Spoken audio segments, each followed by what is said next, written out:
Hello everyone, welcome to EVS achievers. তো আজ আমি নিয়ে এসেছি নতুন একটা কনসেপ্ট অ্যাটমসফিয়ারিক লেয়ার্স এর উপর।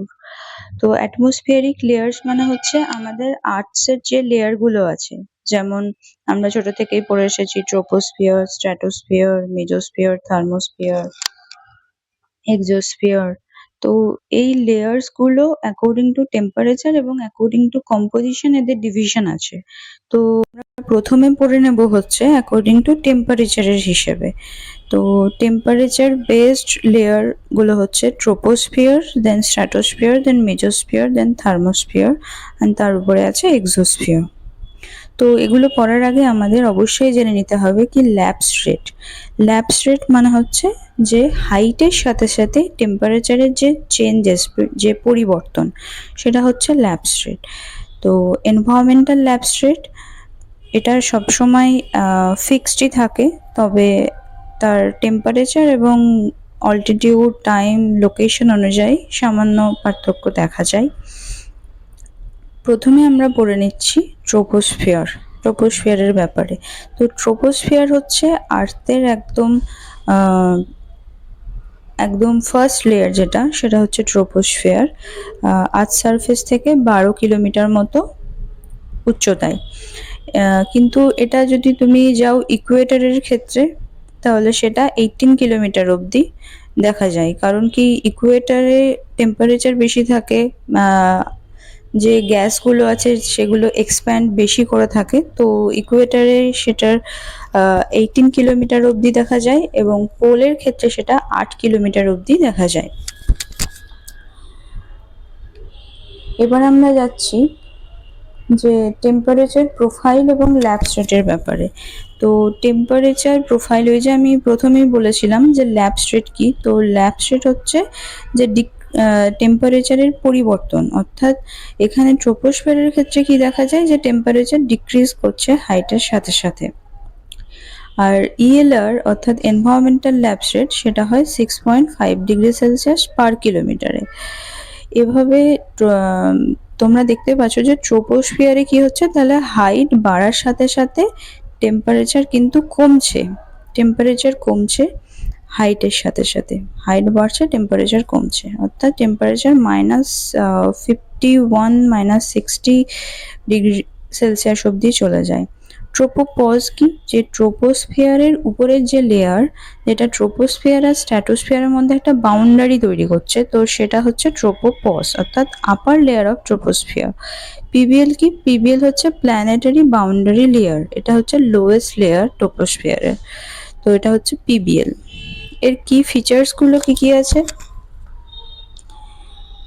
কি ফিচার্স হচ্ছে যে ট্রোপোস্ফিয়ারে 90% ওয়াটার ভেপার্স, এরোসোলস, এগুলো ট্রোপোস্ফিয়ার আছে। এছাড়াও আছে কি, এখানে দেখা যায় ওয়েদার ফেনোমেনা, অর্থাৎ ক্লাউডস, প্রেসিপিটেশন। তাই একে কি বলা হয়, চেঞ্জিং স্ফিয়ারও বলা হয়। ট্রোপোস্ফিয়ারকে বলা হয় চেঞ্জিং স্ফিয়ার। আর এখানে সব থেকে বেশি এয়ার ডেন্সিটি এখানেই দেখা যায়।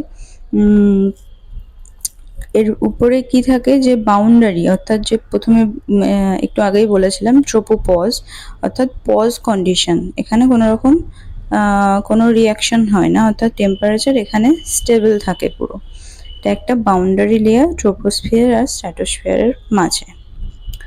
আচ্ছা, এখানে কিছু ইম্পর্টেন্ট নোট আছে, যে আমরা ইএলআর পড়লাম, আর একটা আছে ড্রাই অ্যাডিয়াবেটিক যে ল্যাপস রেট বা ডিএলআর। তো এটা হয় 9.8 ডিগ্রি সেলসিয়াস পার কিলোমিটার হিসাবে। তো ইএলআর ছিল 6.5 আর ডিএলআর হচ্ছে 9.8। এবার ইনভার্সন বলে যে টার্মটা দেখো ওখানে লিখেছি, ইনভার্সন মানে কি, ইনভার্সন মানে হচ্ছে টেম্পারেচার ইনক্রিজ করে হাইটের সাথে সাথে। তো সেই কন্ডিশনটাকে বলা হয় কি ইনভার্সন। তো ইনভার্সন কোথায় দেখা যায়? ইনভার্সন এই ট্রোপোস্ফিয়ারেই দেখা যায়। তো ইনভার্সন কখন হয়? যখন ক্লাউডি ডে হয় বা ট্রোপোস্ফিয়ারে কোল্ড সারফেস যখন থাকে, তখন সেটা ইনভার্সন কন্ডিশনটাকে ক্রিয়েট করে। এবার আমরা আসছি স্ট্র্যাটোস্ফিয়ারে। তো স্ট্র্যাটোস্ফিয়ারে অল্টিটিউড হচ্ছে 12 কিলোমিটার থেকে 50 কিলোমিটার অর্থাৎ 31 মাইলস। এখানে কি করে যে টেম্পারেচার ইনক্রিজ করে। তো ট্রোপোস্ফিয়ারে আমরা কি দেখেছিলাম, ট্রোপোস্ফিয়ারে আমরা দেখেছিলাম টেম্পারেচার ডিক্রিজ করছে, কিন্তু স্ট্র্যাটোস্ফিয়ারে কি হয়, টেম্পারেচারও ইনক্রিজ করছে, হাইটও ইনক্রিজ করছে, হাইটের সাথে সাথে টেম্পারেচারও ইনক্রিজ করছে স্ট্র্যাটোস্ফিয়ারে। তো এখানে টেম্পারেচার ট্রোপোস্ফিয়ারে মাইনাসে চলে গেছিলো, তো এখানে মাইনাস থেকে জিরোতে চলে আসে। তো স্ট্র্যাটোস্ফিয়ারের মেন ফিচার্স বা কি কি আছে, তো এখানে কি দেখা যায়, ওজোন লেয়ার, যেটা আমাদের হোল ওয়ার্ল্ডকে যেটা প্রোটেক্ট করছে, ওজোন লেয়ার, ইউভি প্রোটেকশন, ইউভিকে আটকে দিচ্ছে, আসতে দিচ্ছে না পরিবেশে। তো সেটা এই ওজোন লেয়ারের জন্যই পসিবল। তো ওজোন লেয়ার দেখা যায় 15 থেকে 35 কিলোমিটারের মধ্যে। আর ওজোনের যে লেয়ার, সেটাকে কি দিয়ে মাপা হয় জানো, ডপসন ইউনিট, ডিওবি, ডপসন ইউনিটে মাপা হয়। তো ওজোন লেয়ারের থিকনেস হচ্ছে 3 মিলিমিটার। তো স্ট্র্যাটোস্ফিয়ার কি, স্ট্র্যাটোস্ফিয়ার হচ্ছে very stable, no weather phenomena, এখানে কোনো রকম ওয়েদার ফেনোমেনা দেখা যায় না, এক্সেপ্ট পোলার যে স্ট্র্যাটোস্ফিয়ারিক ক্লাউড, সেটা এখানে দেখা যায়। আর স্ট্র্যাটোস্ফিয়ার 19% অ্যাটমসফিয়ারের যে গ্যাস এবং ওয়াটার ভ্যাপর, সেগুলোকে হোল্ড করে থাকে। তো স্ট্র্যাটোস্ফিয়ারে যেহেতু কোনো ওয়েদার ফেনোমেনা নেই, কোনো ঝুটঝামেলা নেই, তাই এখানে জেট এয়ারক্রাফট বা প্লেনগুলো, ফ্লাইটগুলো স্ট্র্যাটোস্ফিয়ারের মধ্যে দিয়েই যায়, যাতে ইজিলি তারা রান করতে পারে। আর স্ট্র্যাটোস্ফিয়ারের উপরের লেয়ারটাকে বলা হয় স্ট্র্যাটোপজ, ঠিক যেমন ট্রোপোস্ফিয়ারের উপরের লেয়ার ট্রোপোপজ ছিল, এখানে স্ট্র্যাটোস্ফিয়ারের উপরের লেয়ার হচ্ছে স্ট্র্যাটোপজ। এবার আমরা আসছি মিজোস্ফিয়ারে। তো মিজোস্ফিয়ার, স্ট্র্যাটোস্ফিয়ারের উপরের যে লেয়ার, সেটা মিজোস্ফিয়ার, অর্থাৎ স্ট্র্যাটোপজ থেকে 80 থেকে 85 কিলোমিটার অবধি, অর্থাৎ 50 to 53 মাইলস অবধি। মিজোস্ফিয়ারে আবার টেম্পারেচার ডিক্রিজ করছে, তাহলে ট্রোপোস্ফিয়ারে টেম্পারেচার ডিক্রিজ ছিল, স্ট্র্যাটোস্ফিয়ারে টেম্পারেচার ইনক্রিজ ছিল, মিজোস্ফিয়ারে আবার টেম্পারেচার ডিক্রিজ করছে। তো এখানে কি হয়, temperature decreases with the altitude. আর এটাকে কি বলা হয়, যে কোল্ডেস্ট লেয়ার। তো মিজোস্ফিয়ার হচ্ছে coldest layer overall, reaches a minimum of about -85 degree to -90 degree Celsius, the coldest temperature in the entire Earth system. কি ফিচার্স, এর ফিচার্স কি কি আছে, তো এয়ার ইজ এক্সট্রিমলি থিন, এখানে এয়ার খুব কমে যায়, স্বাভাবিক ব্যাপার, ট্রোপোস্ফিয়ারে সব থেকে বেশি ডেনসিটি দেখা যায় এয়ারে, দেন স্ট্র্যাটোস্ফিয়ার, দেন মিজোস্ফিয়ারে আরও কমে যায়। তো এখানে মেটেরিয়য়েডস, যেগুলো বার্নিং মেটেরিয়য়েডস দেখা যায়, অর্থাৎ ফলিং স্টারও দেখা যায়। ভেরি ফিউ মলিকিউলস দেখা যায়, কেন কি, to absorb the solar radiation, rapid cooling with the হাইটের সাথে সাথে র্যাপিড কুলিং হয় সেজন্য। আর এখানে একটা ইম্পর্টেন্ট এটা মনে রাখবে, যে নকটিলিউসেন্ট ক্লাউডস এখানে দেখা যায়, হাইয়েস্ট ক্লাউডস মিজোস্ফিয়ারে। নর্মালি ট্রোপোস্ফিয়ারের পরে আর কোনো ক্লাউডস থাকে না, কিন্তু মিজোস্ফিয়ারে এখানে কি দেখা যায়, নকটিলিউসেন্স ক্লাউড। স্ট্র্যাটোস্ফিয়ারে যেমন ছিল পোলার স্ট্র্যাটোস্ফিয়ারিক ক্লাউডস, তো এগুলো এক্সেপশনস। তো বাউন্ডারি হচ্ছে drop by the mesopause. Then আমরা আসছি থার্মোস্ফিয়ারে। তো থার্মোস্ফিয়ার হচ্ছে from the mesopause to 500 to 700 kilometre, sometime extending higher. Temperature profile হচ্ছে টেম্পারেচার ইনক্রিজ করে ড্রামাটিক্যালি উইথ দ্য অল্টিটিউড। মিজোস্ফিয়ারে টেম্পারেচার ডিক্রিজ করছিল, থার্মোস্ফিয়ারে আবার টেম্পারেচার ইনক্রিজ করে। তো থার্মোস্ফিয়ারে টেম্পারেচার প্রায় 1500 থেকে 2000 ডিগ্রি সেলসিয়াস অবধি চলে যায়, কেন কি এখানে ইন্টেন্স যে অ্যাবজর্পশনস হয় ইউভি এক্স রে রেডিয়েশনগুলো, তো এই কারণে টেম্পারেচার এখানে খুব হাই দেখা যায়। এর কি ফিচার্সগুলো কি কি আছে, তো extremely low density molecules can travel kilometers between the collision, contains ionosphere।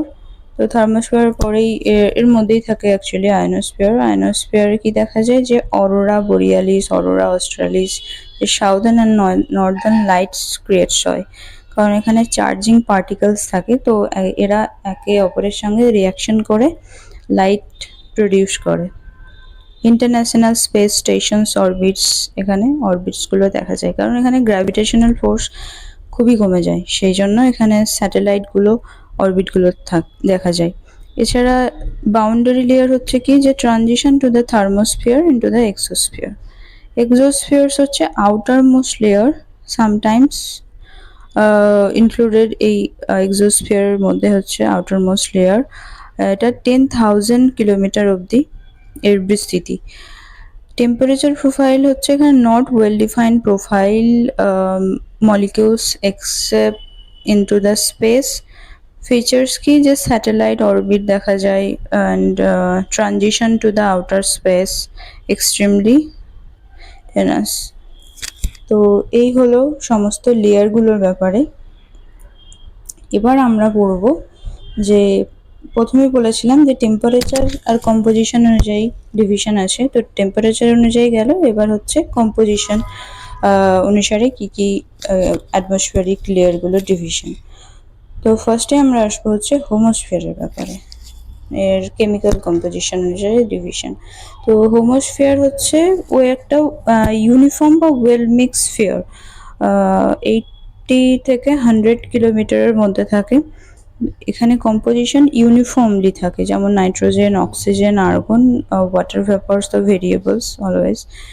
তো এটা কি করে, যে includes the entire troposphere, stratosphere আর মিজোস্ফিয়ার। তো এই তিনটে লেয়ার নিয়ে এটা তৈরি হচ্ছে হোমোস্ফিয়ার। এবার আমরা আসছি হেটেরোস্ফিয়ারে। হেটেরোস্ফিয়ার হচ্ছে অ্যাবভ 100 কিলোমিটার হচ্ছে হেটেরোস্ফিয়ার।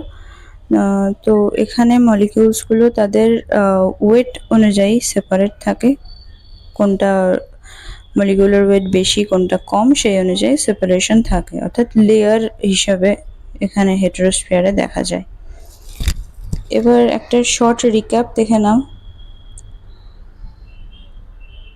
ট্রোপোস্ফিয়ার 0 থেকে 12 কিলোমিটার, টেম্পারেচার হাইটের সাথে সাথে ডিক্রিজ করে, ওয়েদার বা ক্লাউডস ফেনোমেনা দেখা যায়। স্ট্র্যাটোস্ফিয়ার 12 টু 50 কিলোমিটার, টেম্পারেচার হাইটের সাথে সাথে ইনক্রিজ করে, এখানে ওজোন লেয়ার দেখা যায়। মিজোস্ফিয়ার 50 টু 85 কিলোমিটার, এটা ডিক্রিজ করে, মেটেরিয়ালাইজড ফলিং স্টার দেখা যায়। থার্মোস্ফিয়ার 85 থেকে 700, টেম্পারেচার ইনক্রিজ করে, অরোরা বোরিয়ালিস দেখা যায়।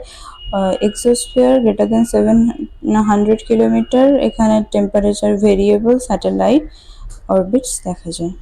তো এই ছিল আজকের অ্যাটমসফিয়ারিক লেয়ার্স। ভিডিওটি ভালো লাগলে অবশ্যই লাইক এবং শেয়ার করবে, অনেক কিছু ইনফরমেটিভ এটা নিয়ে ভিডিওটা ছিল। তো দেখা হচ্ছে নেক্সট একটা ভিডিও নিয়ে পরের দিন। Thank you, bye bye, take care.